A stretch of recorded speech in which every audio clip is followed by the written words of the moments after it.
இந்த தடவை ஒரு உலகளாவிய முயற்சி.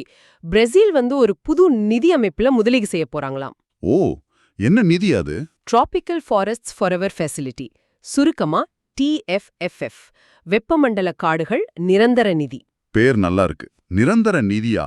இது ஒரு புதுமையான முயற்சி மாதிரி தெரியுதே. ஆமா, இதோட நோக்கம் வெப்பமண்டல காடுகளை பாதுகாக்கிறதுக்காக ஒரு நிரந்தரமான உலகளாவிய ஃபண்ட் உருவாக்குறது. நிரந்தரமான ஃபண்டா? அது எப்படி சாத்தியம்? அதுதான் இதுல ஸ்பெஷல். இது ஒரு கலப்பு நிதி அமைப்பு, பிளெண்டட் ஃபினான்ஸ் ஸ்ட்ரக்சர். கிட்டத்தட்ட 1,25 பில்லியன் டாலர் மூலதனம் திரட்டுறது தான் இலக்கு. 1,25 பில்லியன் டாலர், பெரிய தொகை. இத வச்சு என்ன பண்ணுவாங்க? இந்த நிதியை எப்படி பயன்படுத்துவாங்கன்னா, வெப்பமண்டல காடுகளை பாதுகாக்கிற நாடுகள் இருக்குல்ல, அவங்க பாதுகாக்கிற ஒவ்வொரு ஹெக்டேர் காட்டுக்கும் ஒரு குறிப்பிட்ட தொகையை இந்த ஃபண்டில இருந்து தொடர்ந்து கொடுப்பாங்க. ஓ, அப்ப காடை பாதுகாட்டா காசு மாதிரி. ஆமா, ஒரு நேரடி ஊக்குவிப்பு மாதிரி. இந்த பணம் எங்க இருந்து வரும்? 125 பில்லியன் டாலர்.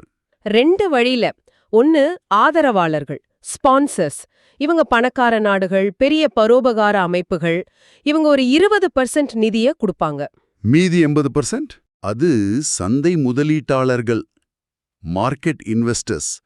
பெரிய நிதி நிறுவனங்கள், அரசு முதலீட்டு நிதிகள், இவங்கெல்லாம் கடன் பத்திரங்கள் மூலமா முதலீடு செய்வாங்க. இந்த மொத்த ஃபண்டையும் ஒரு உலக வங்கி மாதிரி ஒரு பெரிய வங்கி நிர்வகிக்கும். பிரேசில் தான் இந்த முயற்சிக்கு தலைமை தாங்குது.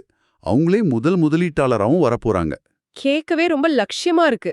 காடுகளோட பாதுகாப்ப நேரடியா பணத்தோட இணைக்கிறாங்க. இது எந்த அளவுக்கு வெற்றி பெறும்னு பார்க்கலாம்.